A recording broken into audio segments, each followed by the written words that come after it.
vous parler d'un éminent personnage qui s'appelle saint Thomas More, qui a été, qui représente un lien très fort entre la politique et la mystique. Donc c'était le titre de la conférence. Voilà. Donc la vie et le martyre de saint Thomas More en Angleterre au début du XVIe. Je brosse le tableau. Cette vie est un vrai message qui parle aux hommes de tous les temps. Alors ce terme de aux hommes de tous les temps, je ne fais reprendre qu'une expression anglaise, Men of All Seasons, qui a été le titre d'une pièce, qui a été le titre d'un film, et notamment le titre d'un film qui s'appelle Un homme pour l'éternité de Fred Zinman, voilà, mais qui reprend une pièce de théâtre aussi. Et puis voilà, donc c'est vraiment le thème anglais, Men for All Seasons, un homme pour tous les temps. Et ce soir, je voudrais quand même mettre l'accent, parce qu'on peut aborder ce sujet de différentes manières, mais je voudrais mettre l'accent sur la dignité inaliénable de la conscience. La conscience, comme le rappelle la constitution pastorale de Gaudium et Spes, Vatican II, la conscience est le centre le plus secret de l'homme et le sanctuaire où il est avec Dieu, dont la voix se fait entendre dans ce lieu le plus intime. Donc ce terme de conscience, ce concept, la conscience est un lieu très particulier que nous possédons tous bien sûr, mais dont saint Thomas More va faire son lieu de séjour, de prédilection en lui-même, avec tout ce que tout ce qui va en découler bien sûr. Cette conscience, justement, est particulièrement mise à l'épreuve dans le creuset des choses publiques et dans le cadre de la vie politique, où elle rencontre une sœur qui est souvent ennemie, malheureusement, qui s'appelle la cohérence morale et conscience.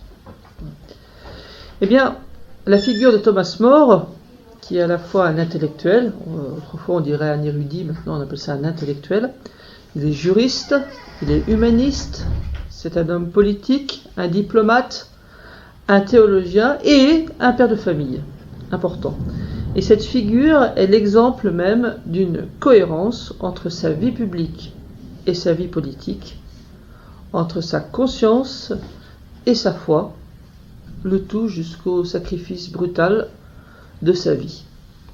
Mais il faut ajouter un subtil parfum qui l'entoure, que l'on appelle l'humour anglais, de plus. Voilà. Donc j'ai abordé 4 aspects de la personnalité de saint Thomas More, avec chacun un point important. D'abord, je vais parler de l'homme de loi qu'il a été, l'humaniste, l'homme d'État et le témoin.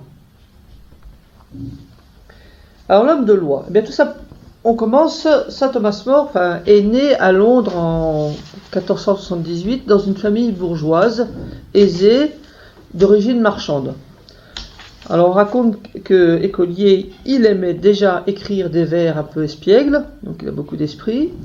Il fait ses humanités à Oxford, où il se forme à la lecture de Platon, de saint Augustin et surtout de saint Thomas d'Aquin, où il va puiser l'enseignement sur la loi naturelle qu'il va développer toute sa vie. Cela dit, son père le trouve un petit peu trop farci de littérature et de philosophie et bien, il va l'inscrire en droit à Londres.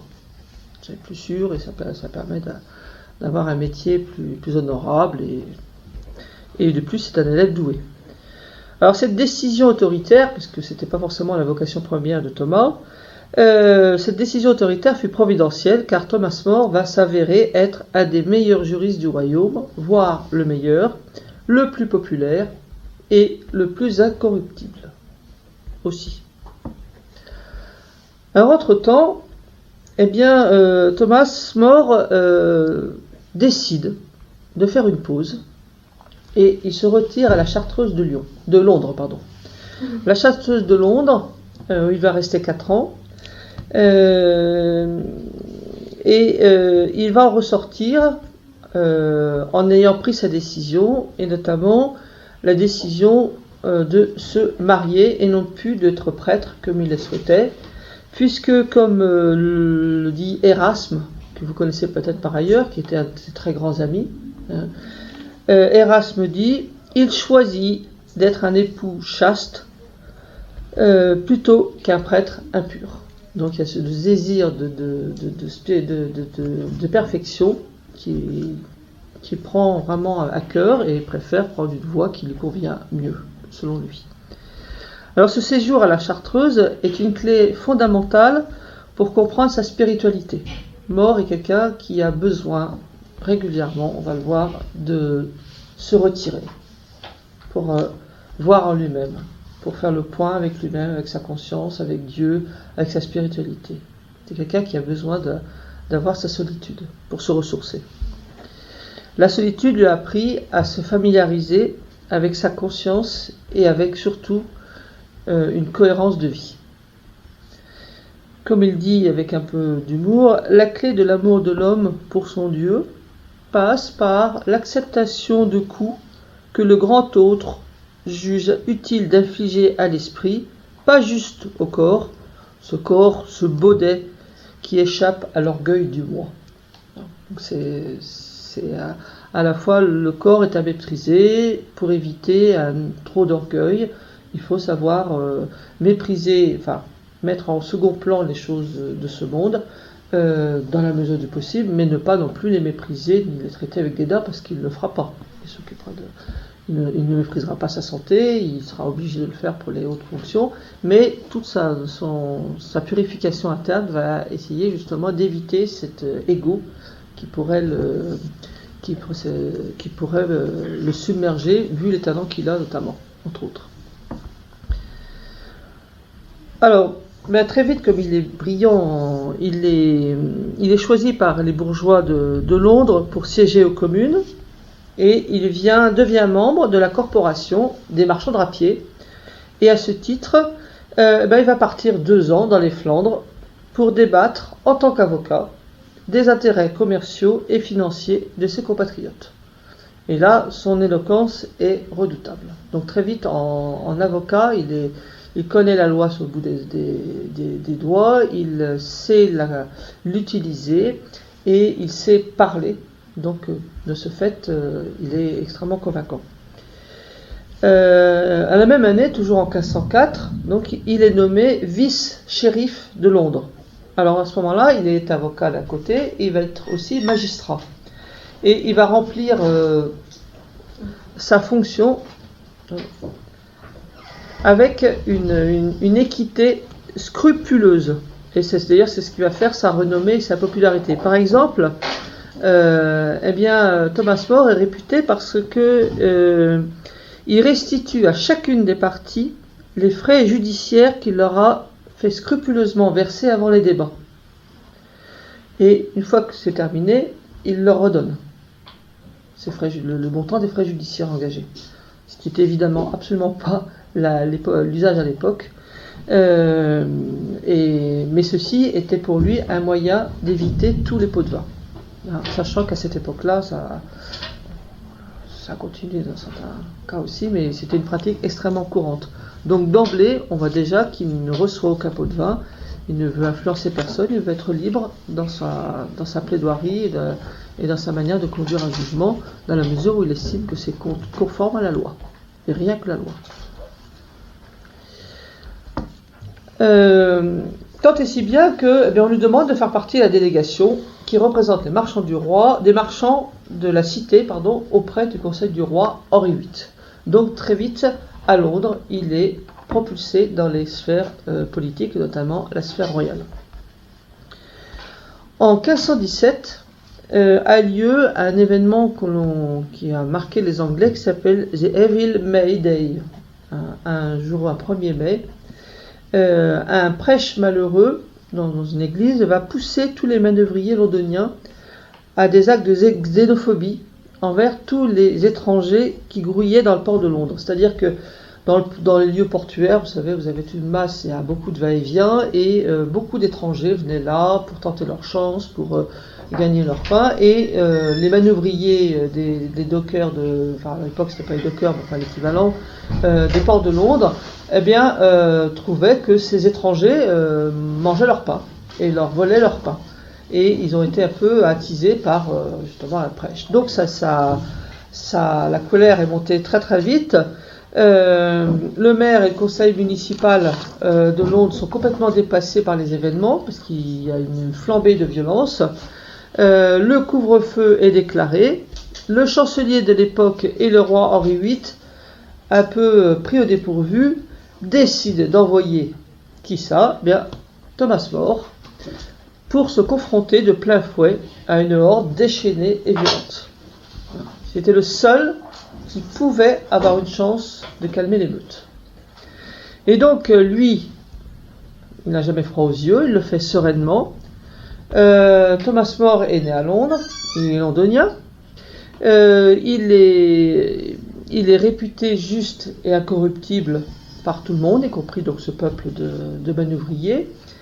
Et il parle le langage d'Oxford, certes en cours, mais il sait aussi parler le langage des quais de Londres. Donc il arrive complètement à rentrer en contact, à calmer les émeutiers et à essayer de les apaiser, et en tout cas il s'en est sorti vivant. Donc après bien sûr il y a eu une répression assez féroce de la part du roi, mais le peuple va demander à Thomas More une grâce pour les émeutiers. Donc les émeutiers principaux, les meneurs seront châtiés, mais le roi accordera, convaincu par Thomas More, la clémence des émeutiers qui avaient été moins impliqués dans le conflit, dans cette révolte populaire. Donc là ça a tellement marqué les mémoires, le fait est resté si célèbre qui va inspirer quelques années plus tard, à la fin du XVIe siècle, une pièce de théâtre élisabétain sur ce sujet qui s'appelle d'abord Sir Thomas More, où il a été prouvé depuis que Shakespeare a participé tant dans l'écriture que dans la mise en scène. Donc c'est vraiment un personnage qui a marqué la population de ce côté-là. Alors, ces talents d'avocat, évidemment, sont tels que le légat du pape, lui, va aller le trouver pour lui demander de plaider la cause d'un navire qui battait pavillon romain, c'est-à-dire des états pontificaux de Rome, et qui avait été arraisonné par les troupes royales anglaises. Et donc le légat va voir Thomas More, s'il vous plaît, est-ce que vous pourriez plaider notre cause ? Thomas More se retrouve évidemment à plaider la cause du pape, la cause temporelle, j'entends, du pape, face au pouvoir royal. Et il a été tellement à la fois tenace, coriace et fin qu'il a gagné le procès. Du coup, ça a forcé l'admiration, et Henri VIII, qui avait des défauts mais aussi quelques qualités, a bien compris que c'était quelqu'un qui valait mieux avoir pour soi que contre soi. Donc il l'a fait entrer dans son conseil privé. Il se retrouve conseiller privé du roi d'Angleterre Henri VIII.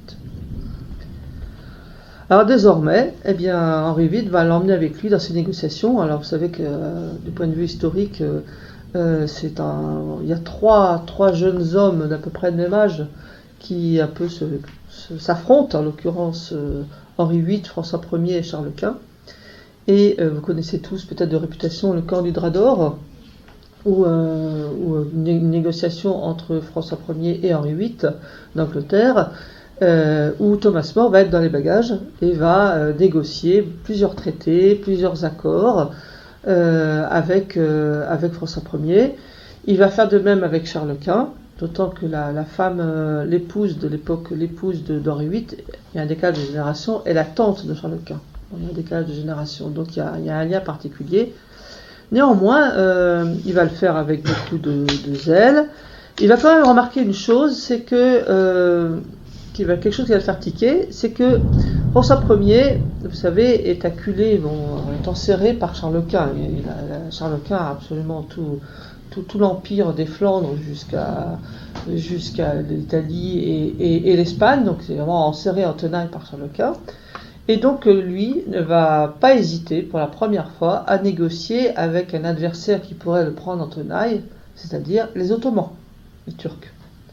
Ce qui va poser des problèmes éthiques pour beaucoup en disant est-ce que au nom de la sécurité, de quel droit peut-on s'allier avec des Mahométans, c'est-à-dire à l'époque des combattants des chrétiens.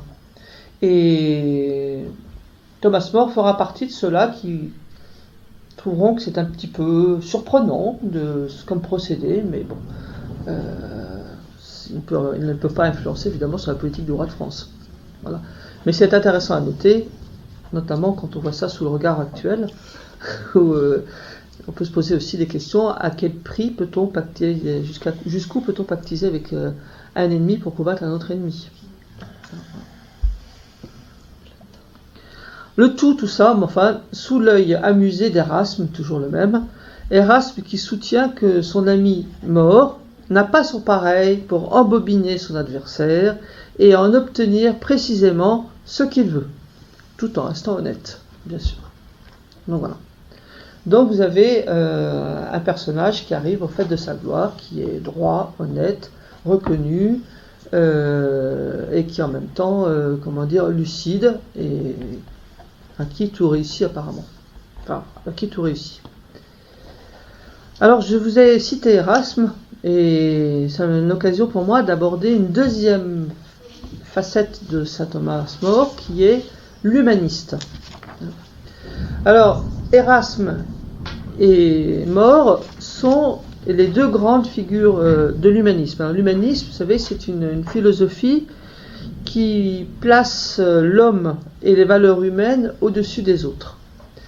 C'est une philosophie qui va perdurer, pendant la Renaissance et qui tout doucement, on verra, va amener à la philosophie des Lumières, c'est-à-dire que progressivement, le Moyen-Âge voyait l'homme sous le regard de Dieu. La Renaissance redécouvre l'homme avec ses humanités antiques, donc sans forcément Dieu ait une part, et progressivement Dieu va s'estomper et ça va amener aux Lumières. Mais enfin, en tout cas, à la Renaissance, l'humanisme est une redécouverte, une redécouverte. On va replacer toute l'homme et la beauté et la grandeur de l'homme au centre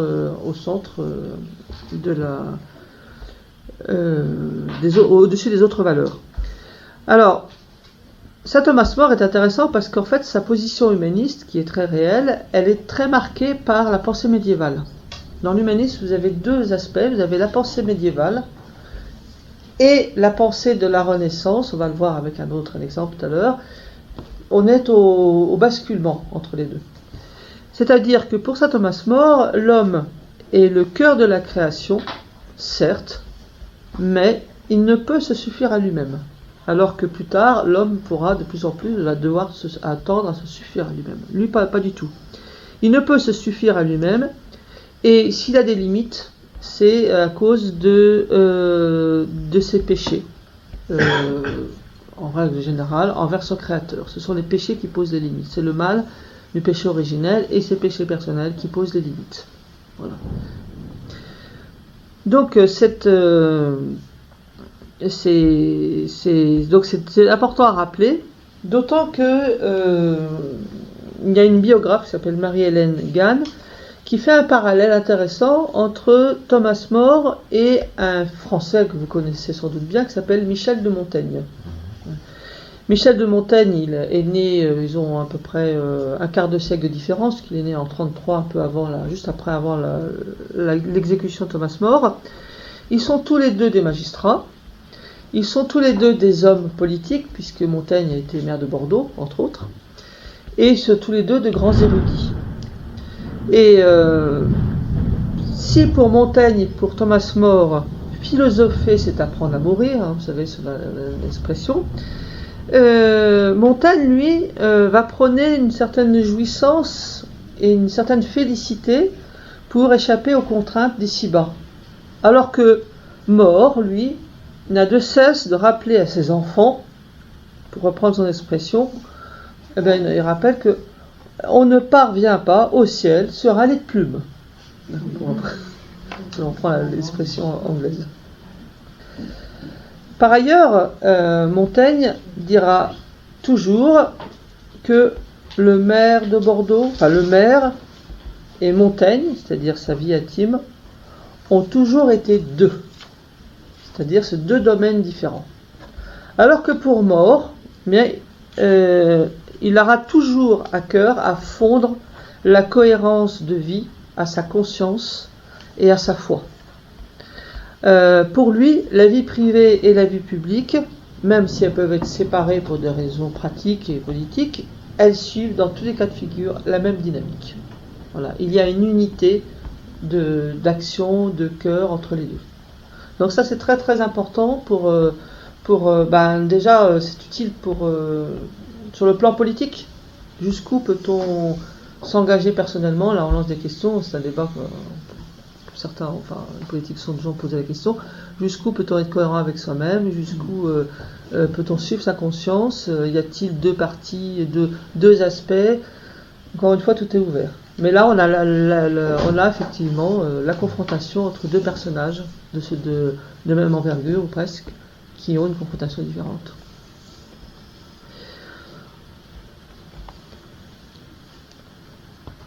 Mais Thomas More a une vision très, pour certains, rigoriste, on peut dire, dans la mesure où il ne craint pas l'épreuve. L'épreuve est là pour se purifier, pour arriver justement, pour se préparer à la mort.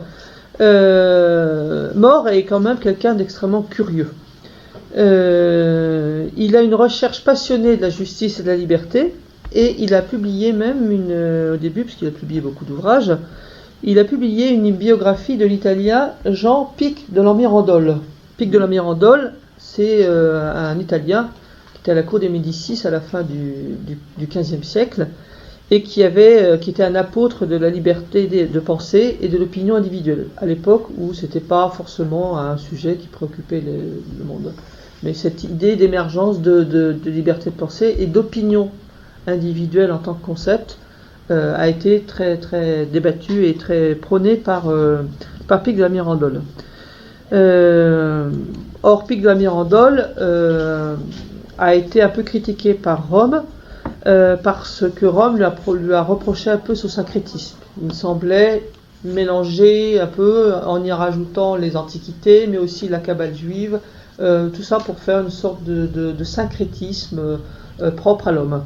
Donc, c'était quelqu'un qui n'a pas cherché il a toujours été en bon rapport avec l'Église, simplement quand on lui a demandé de ne pas aller trop loin, il s'est arrêté.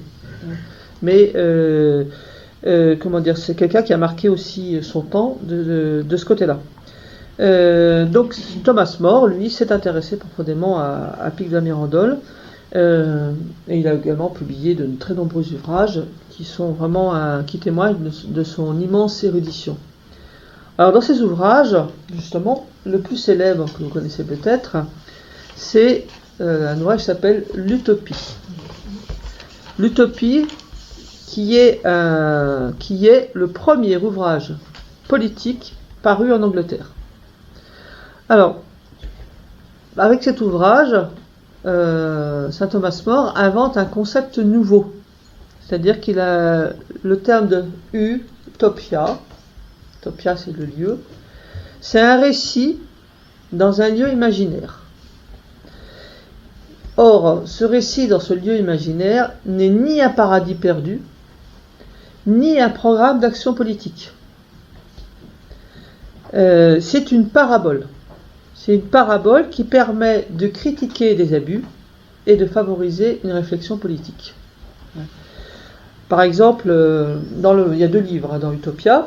Le premier est un traité de critique politique et sociale, où dans tous les cas, More invite à ne pas déserter le navire, c'est-à-dire la chose politique, ne pas déserter le navire par gros temps.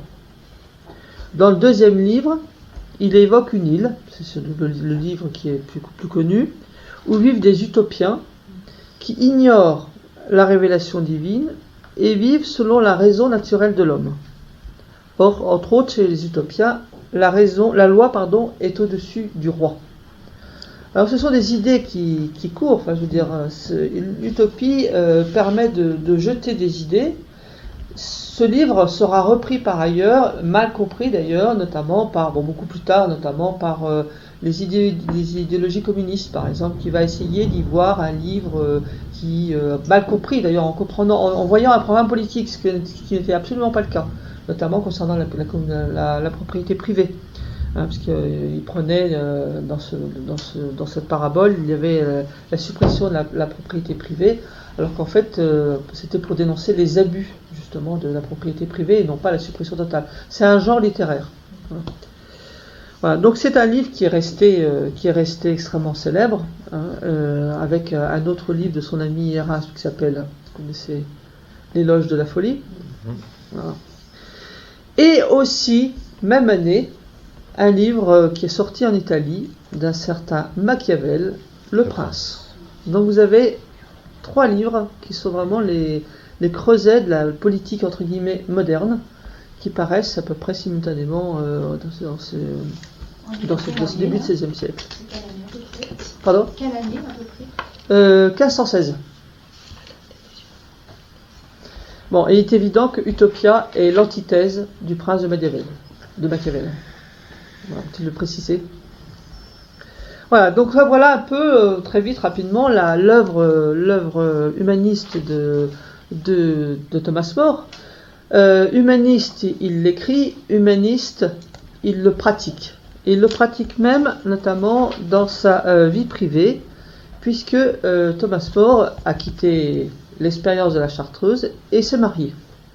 Et il s'est marié et il met autant de soins à s'impliquer dans son mariage et sa vie de famille que dans sa vie intellectuelle. Alors on raconte il s'est marié très rapidement en sortant de la Chartreuse. Il a épousé une jeune femme qui s'appelle Jane Colt et il épousa Jane Colt par délicatesse parce qu'en fait il préférait la cadette. Mais à cette époque-là, dans l'église, dans l'Angleterre de l'époque, il n'était pas bon que l'aîné se marie avant la cadette. Donc, par délicatesse, il a choisi l'aîné. Voilà. Cela dit, c'était un mariage de raison au départ, c'est devenu aussi un mariage d'amour. Donc, il a eu 3 filles et un fils. Et malheureusement, la jeune Jane meurt après 5 ans de mariage, le laissant avec 4 enfants à charge. Donc, il se remarie avec une veuve, qui avait que 2 enfants avec elle, qui est son aînée, qui, comme on le dit, n'est ni jeune, ni belle, et loin d'être érudite. Elle s'appelle Dame Alice Middleton. Et ce fut aussi un mariage d'amour. Mais c'était quelqu'un qui tenait sa maison, qui soutenait son mari, le ramenait sur terre quand il le fallait, encore qu'il était il avait quand même le pied sur terre, enfin, elle le faisait quand il le fallait, et on le verra notamment quand elle ira le voir en prison, ou même avant, quand il essaiera de la protéger. Enfin, il y a vraiment un lien très très fort dans ce couple et dans cette famille. Je dis cette famille parce que c'est un père qui est extrêmement intentionné et novateur. Thomas More estime que les filles doivent être instruites. Donc toutes ces filles, il leur apprend les humanités, les langues.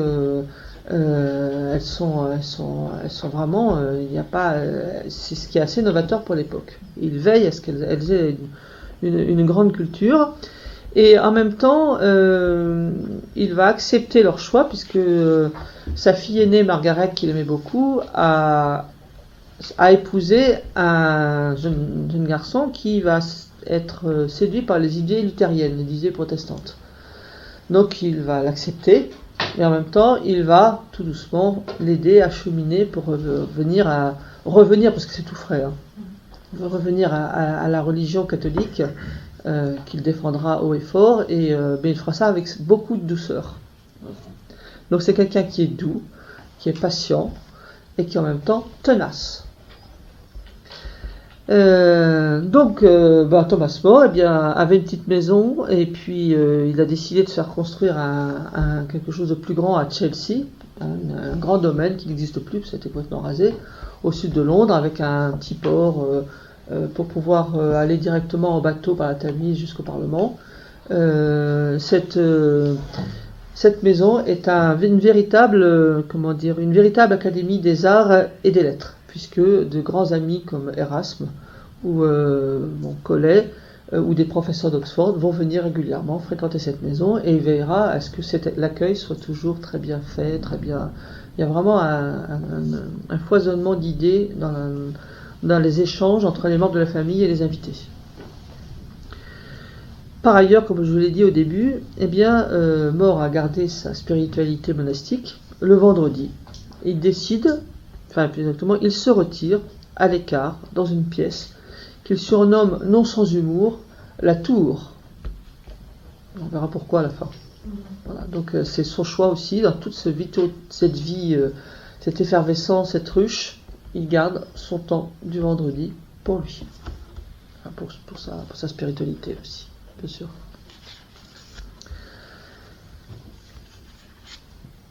Bien, donc après cet esprit humaniste, nous continuons le parcours professionnel entre guillemets de Thomas More et nous abordons le parcours de l'homme d'État, puisqu'homme d'État il devient.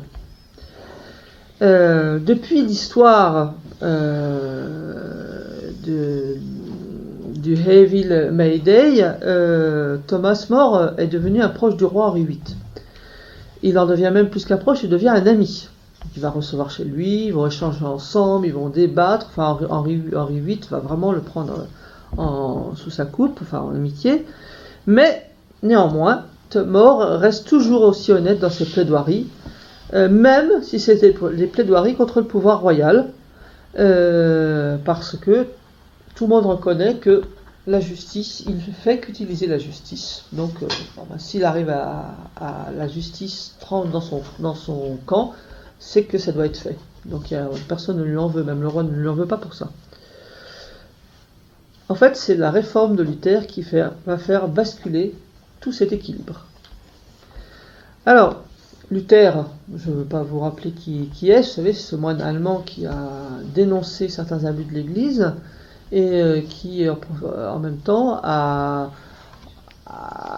peu à peu, on a été amené à créer une église personnelle, une église réformée, à faire une réforme d'église qui nie d'abord la suprématie du pape et puis surtout réduit le nombre de sacrements de 7 à 2. Bon, donc c'est vraiment un séisme puisqu'il reste chrétien, mais tout vole en éclats, il est témoin, il se marie. Et puis surtout, il a un engagement politique, c'est-à-dire que Luther va appliquer les princes allemands dans sa lutte, et il va y avoir des réactions notamment vis-à-vis des paysans, pour que la foi luthérienne soit imposée.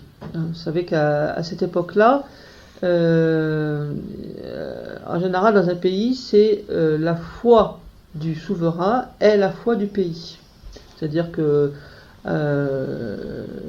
même s'il y a une différenciation entre le pouvoir temporel et spirituel, dans tous les pays de cette époque-là, si le roi est catholique, le pays est catholique, le roi devient protestant, le pays doit suivre. On verra en aparté, la France plus tard sera le seul pays, notamment à la fin du XVIe siècle avec l'édit de Nantes, qui acceptera 2 religions sous son toit, sous un même territoire. Mais c'est vraiment une exception, on ne s'en rend pas forcément compte. Mais par exemple en Allemagne, c'est les princes allemands, dans les pays où il y a des princes allemands, on ne peut pas être catholique. Dans les pays qui sont restés catholiques, les catholiques peuvent rester. Et l'Angleterre va suivre cette loi aussi.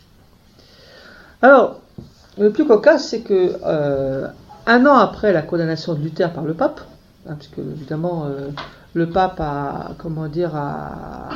essayé d'expliquer à Luther, a fait des propositions. Luther a été provoqué, a brûlé la bulle, les propositions en public. Je ne veux pas faire l'histoire du luthéranisme. Le pape condamne Luther, et 1 an après, le roi Henri VIII va publier un ouvrage sur les 7 sacrements qui étaient mis en cause par Luther. Bon, cet ouvrage, il est quand même relu et corrigé par Thomas More. Mais cet ouvrage va lui valoir de la part du pape le titre de défenseur de la foi et la remise symbolique d'une rose d'or. Donc Henri VIII devient défenseur de la foi sur son ouvrage. Mais saint Thomas More sent les choses et en profite pour bien marquer la distinction entre l'autorité spirituelle du pape et son pouvoir dans le domaine temporel. Ça veut dire que c'est une distinction qui a toujours été source de frottement entre le pape est un pouvoir spirituel, il a un pouvoir temporel sur ses États, mais il n'a pas de pouvoir temporel sur les autres États. En revanche, il a un pouvoir spirituel sur les princes et la religion des autres États. Et il va toujours y avoir une tentation pour les rois et les empereurs de s'arroger un peu de spirituel, et pour les papes, de temps en temps, de s'arroger un peu de temporel. On a des exemples célèbres avec Saint Louis qui affronte le pape parce que, à propos de l'université, Saint Louis, tout ça qu'il était, n'a pas hésité à dire au pape, je suis désolé, mais les décisions concernant l'université, c'est chez moi. Même si c'est spirituel, même si c'est des religieux, etc. Donc voilà, ça c'est une tentation, mais il faut quand même remarquer que cette séparation des pouvoirs temporels et spirituels, eh ben, c'est inspiré par le christianisme, c'est le christianisme qui l'a créé, ça n'existe nulle part ailleurs. Et donc c'est quand même innové par le christianisme, et c'est promu, non sans heurts, mais c'est quand même toujours été promu dans l'Occident chrétien. Donc ça c'est très important alors là je dévie un petit peu pour aujourd'hui, mais bien comprendre que le christianisme, l'Occident chrétien, par définition, fait la différence entre le pouvoir temporel et spirituel. Ce que ne font pas d'autres civilisations. Voilà. Mais voilà. Donc ça c'est. Mais ça n'est pas sans heurts.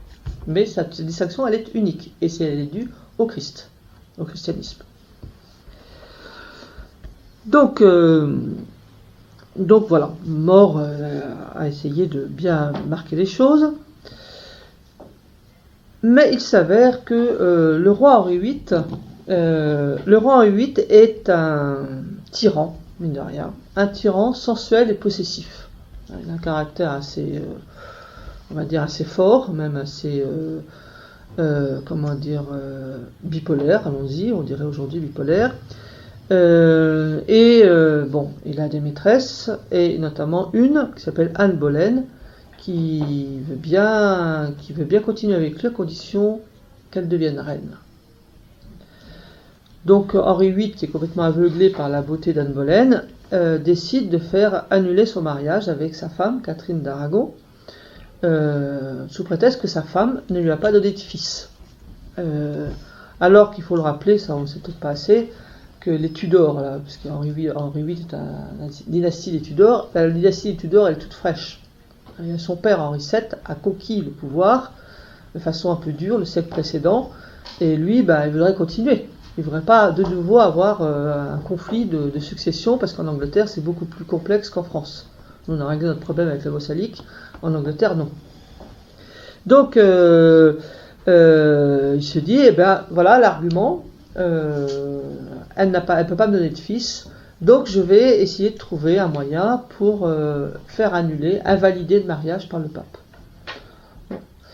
Pas de chance, comme Catherine d'Aragon était était une proche parente, la sœur de son frère c'est un peu compliqué, qu'il avait épousé, alors que son frère venait de mourir, mais il n'avait pas eu le temps d'épouser. Il y avait un lien de parenté symbolique à l'époque sur lequel on était assez intransigeant. Il se dit, je n'ai pas le droit d'épouser. Sauf que pour ça, il avait demandé une dispense que le pape lui avait accordée. Donc c'est un peu difficile de dire, finalement, vous êtes trompé, vous m'avez donné une dispense, c'est pas possible, etc. Donc c'est mal parti, et le pape évidemment refuse d'invalider le mariage puisqu'il n'y a pas de cause. Alors le roi décide de faire condamner Catherine en l'accusant de vivre en état de péché, et celle-ci est défendue par de nombreux évêques, dont un des évêques qui va devenir un compagnon de cellule de prison en tout cas de Thomas More, qui est John Fisher. Alors pourquoi je m'appesantis beaucoup sur ces histoires de rois parce que c'est le nœud de toute la condamnation de Thomas More. Et c'est à travers, d'abord c'est la naissance du schisme, de l'anglicanisme en Angleterre, et c'est la manière de comprendre pourquoi Thomas More a réussi à garder sa conscience donc, et sa cohérence au maximum, même dans, pardonnez-moi, ces histoires d'alcôve, qui pourraient apparemment être une vulgaire histoire d'alcôve, mais qui a dégénéré beaucoup plus loin, puisque c'est devenu, on va le voir, ça va devenir une histoire d'État. Alors Thomas More, bien sûr, est sollicité par le roi. C'est un avocat, vous connaissez le droit, vous pouvez pas m'aider à faire des arguments pour invalider le mariage.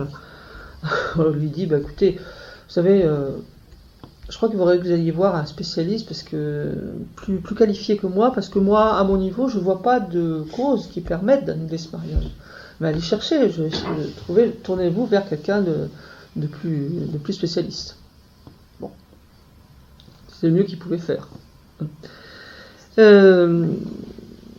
Entre-temps, bien le chancelier d'Angleterre, qui s'appelait cardinal Wolsey,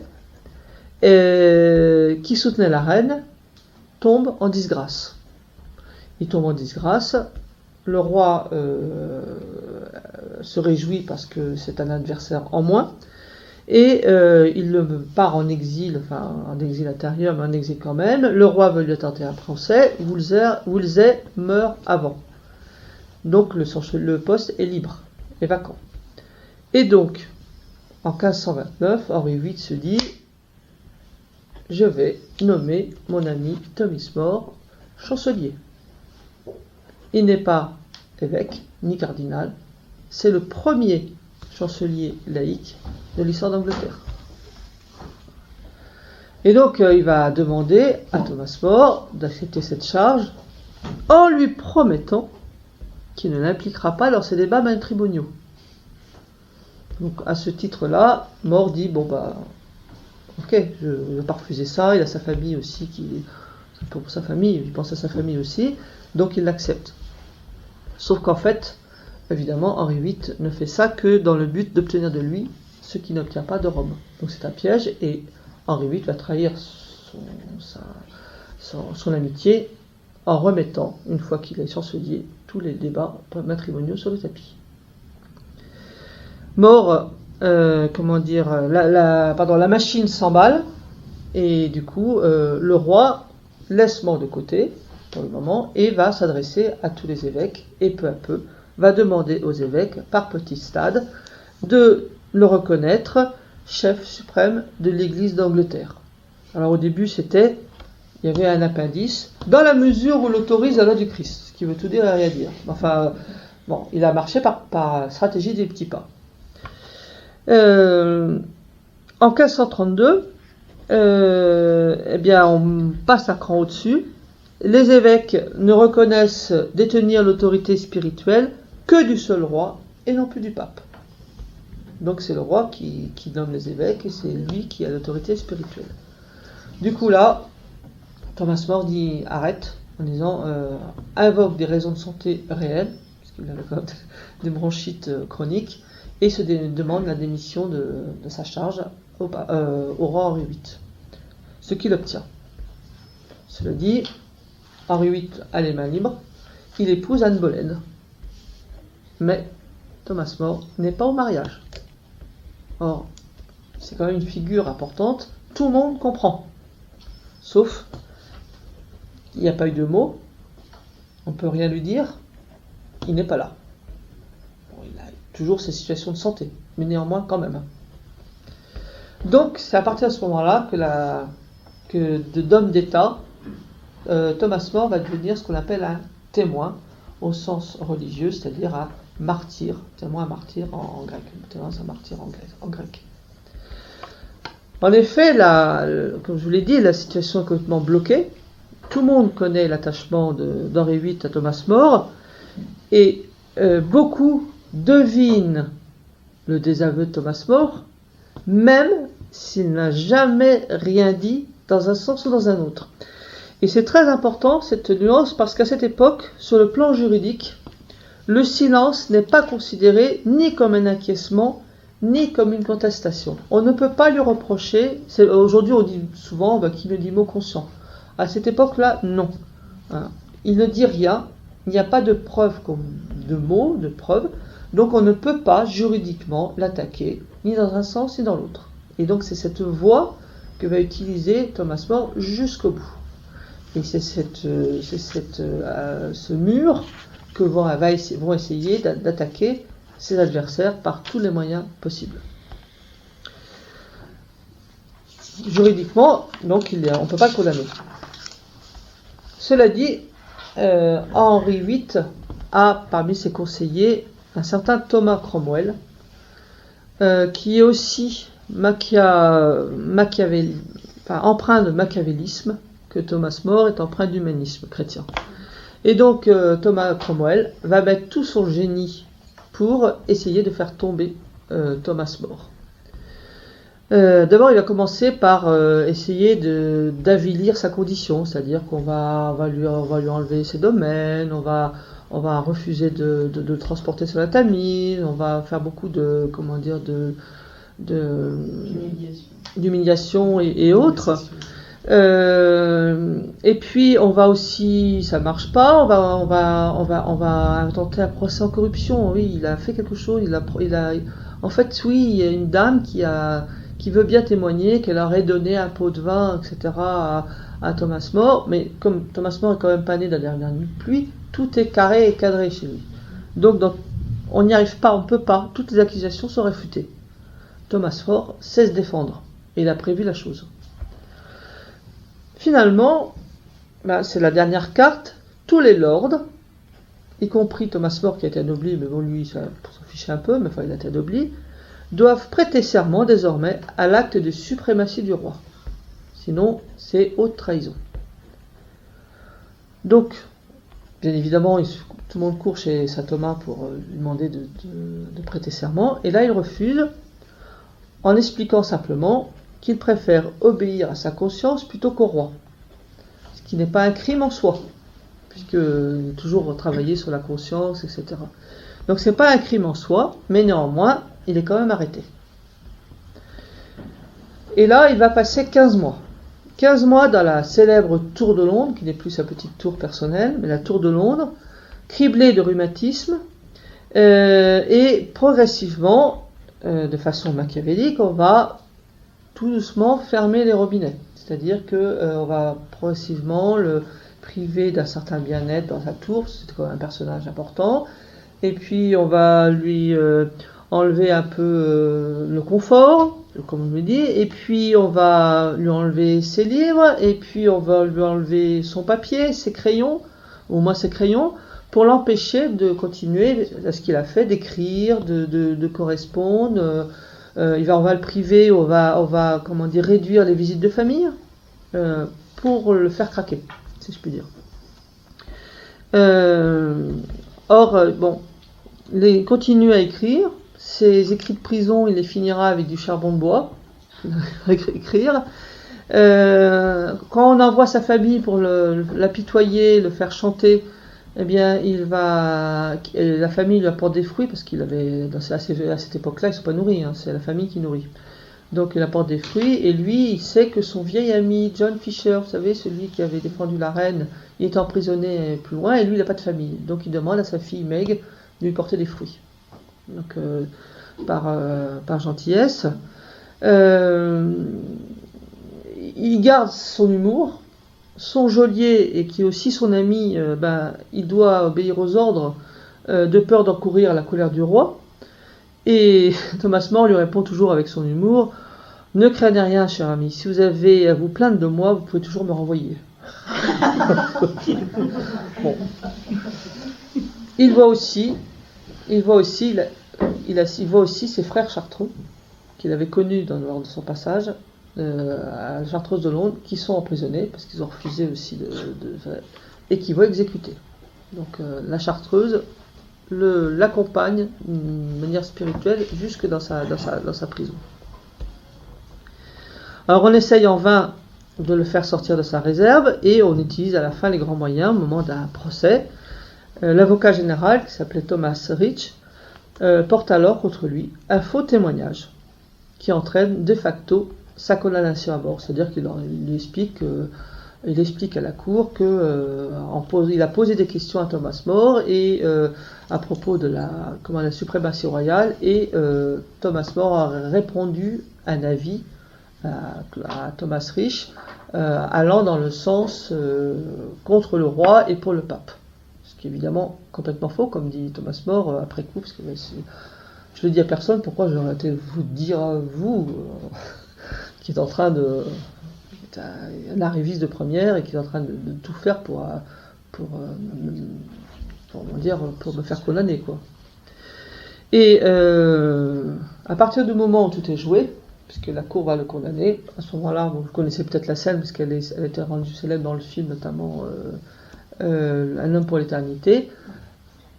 Thomas More lève le doigt en disant il y a un droit qui permet aux accusés, aux condamnés d'exprimer leur dernière volonté. Et moi, à ce moment-là, je souhaite l'utiliser.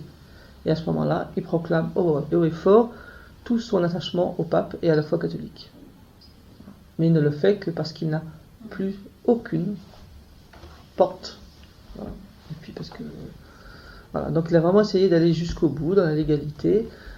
Souvent, sa femme voulait le faire parler et il n'a pas voulu. Il a expliqué à sa femme: je ne peux pas vous dire des choses, parce que s'imaginez qu'on vous demande de faire un serment et de répéter à la cour ce que moi je vous ai dit, qu'est-ce que vous allez faire? Vous allez parjurer ou vous allez... Donc, pour la protéger, il n'a jamais rien dit, ni à sa femme, ni à ses enfants. Il n'a fait jamais aucune réflexion concernant son désaccord ou son accord vis-à-vis de la politique du roi. Alors, il est condamné, non pas à être éviscéré, parce qu'il devrait l'être en tant que traître, mais par faveur royale à être décapité. Comme il répond: Dieu préserve mes amis de la même faveur. Donc, c'est vraiment, c'est ce qui est très, très lumineux chez lui, c'est cette espèce d'humour qui va le permettre de rester les pieds sur terre et de voir les choses avec un certain recul, même si c'est quelqu'un qui est consciencieux, qui est scrupuleux, qui est juridique. Cet humour lui permet de transcender tout. Alors, sur le chemin du supplice, la foule lui rend hommage, parce que la foule l'aime, la foule sait qui il est, que c'est un homme juste, etc. À son passage, un de ses amis, et même qui était dépressif, a été guéri. On l'a su après coup. Parce qu'ils se sont regardés, il a été guéri. Perclus de rhumatisme, il demande de l'aide pour monter à l'échafaud, et en disant: je vous en prie, monsieur le lieutenant, aidez-moi à monter. Pour la descente, je me débrouillerai. Et il encourage même le bourreau qui faiblit. Fais ton travail. Attention, épargne ma barbe, parce qu'elle n'a rien fait, mais donc je vais te la pousser, pour pas que parce qu'il ne peut pas se raser dans la prison. Mais épargne ma barbe, t'as rien fait. Donc ça, c'est quand on ne peut que s'incliner devant une telle paix intérieure, quoi. Donc il meurt décapité le 6 juillet 35, et le lendemain, 1635, pardon, et le lendemain, eh bien, on fête... Non, 1535. Non. 1535, pardon. 16e siècle. Et le lendemain, eh bien, on doit fêter la translation des cendres de son saint patron qui s'appelle saint Thomas Becket. Saint Thomas Becket, dont la destinée ressemblait étrangement à son filleul. Alors, je vous rappelle peut-être l'histoire de saint Thomas Becket. Saint Thomas Becket, c'était au XIIe siècle, c'était un jeune, un jeune homme qui, de basse extraction, mais qui s'était lié avec le roi Henri II Plantagenet, le roi d'Angleterre Henri II Plantagenet. Et c'était un jeune homme qui était devenu très intelligent, donc il était devenu, là à l'époque, pour s'instruire, il fallait de rentrer dans les ordres, être clair, parce qu'à cette époque-là, c'est surtout l'Église qui enseignait. Donc il est devenu diacre, tout en continuant d'être l'ami du roi, dans les grandes choses, dans les petites choses aussi, et notamment dans ses parties de plaisir, jusqu'au jour où le roi s'est heurté justement à l'archevêque de Canterbury, qui était à l'époque le primat d'Angleterre, catholique là, parce qu'il n'y a pas d'autre religion, mais qui s'opposait aux prérogatives royales en concernant la spiritualité. Et donc, Henri II était tellement énervé qu'il a exilé l'archevêque, et il a une idée de génie. Toi, Thomas, toi t'es clerc, t'es diacre, t'es pas marié, je te fais archevêque de Canterbury. Donc saint Thomas Becket a supplié le roi de ne pas le faire, mais il a dû s'incliner, sauf qu'une fois archevêque, il a changé tout. Archevêque, c'est l'Église d'abord. Et donc, en tant qu'archevêque, il va s'opposer au roi pendant toute sa durée d'archevêque. Il va être à partir en exil envers le roi de France, qui va l'accueillir avec un petit peu de gentillesse, parce que son cousin Plantagenet c'est gentil, mais enfin ces histoires de frasques, ça avait peut-être pas trop poussé quand même. Et finalement, le roi va avoir une entrevue avec Thomas Becket, lui dit tu peux rentrer à Canterbury, je te laisserai tranquille. Sauf que, à un moment donné, il s'est énervé, il a jeté en l'air avec ses barons qui l'accompagnaient, qu'est-ce qui pourra me débarrasser de cet homme, en l'air. Et des barons ont pris la chose au pied de la lettre et sont allés l'assassiner dans sa cathédrale. Donc il y a ce meurtre de Thomas Becket dans sa cathédrale, ça a été l'objet de nombreuses pièces et autres thèmes. Le roi va regretter publiquement, va se faire flageller publiquement, mais ça va marquer vraiment, saint Thomas Becket va marquer toute l'histoire anglaise et l'histoire de l'Église d'Angleterre. Donc, saint Thomas More, qui avait pris ce patronyme. Je me sens privé, dit Erasme, par cette mort de la moitié de moi-même. Voilà. Donc en conclusion, disait Erasme, Thomas More est béatifié et canonisé en 935, béatifié en 86. C'est un homme complet et cohérent. C'est ce qui l'a rendu crédible dans son parcours politique comme dans sa vie familiale. Sous l'inscription de sa statue à Chelsea, il y a 3 mots: scholar, statesman, saint, érudit, homme d'État, saint.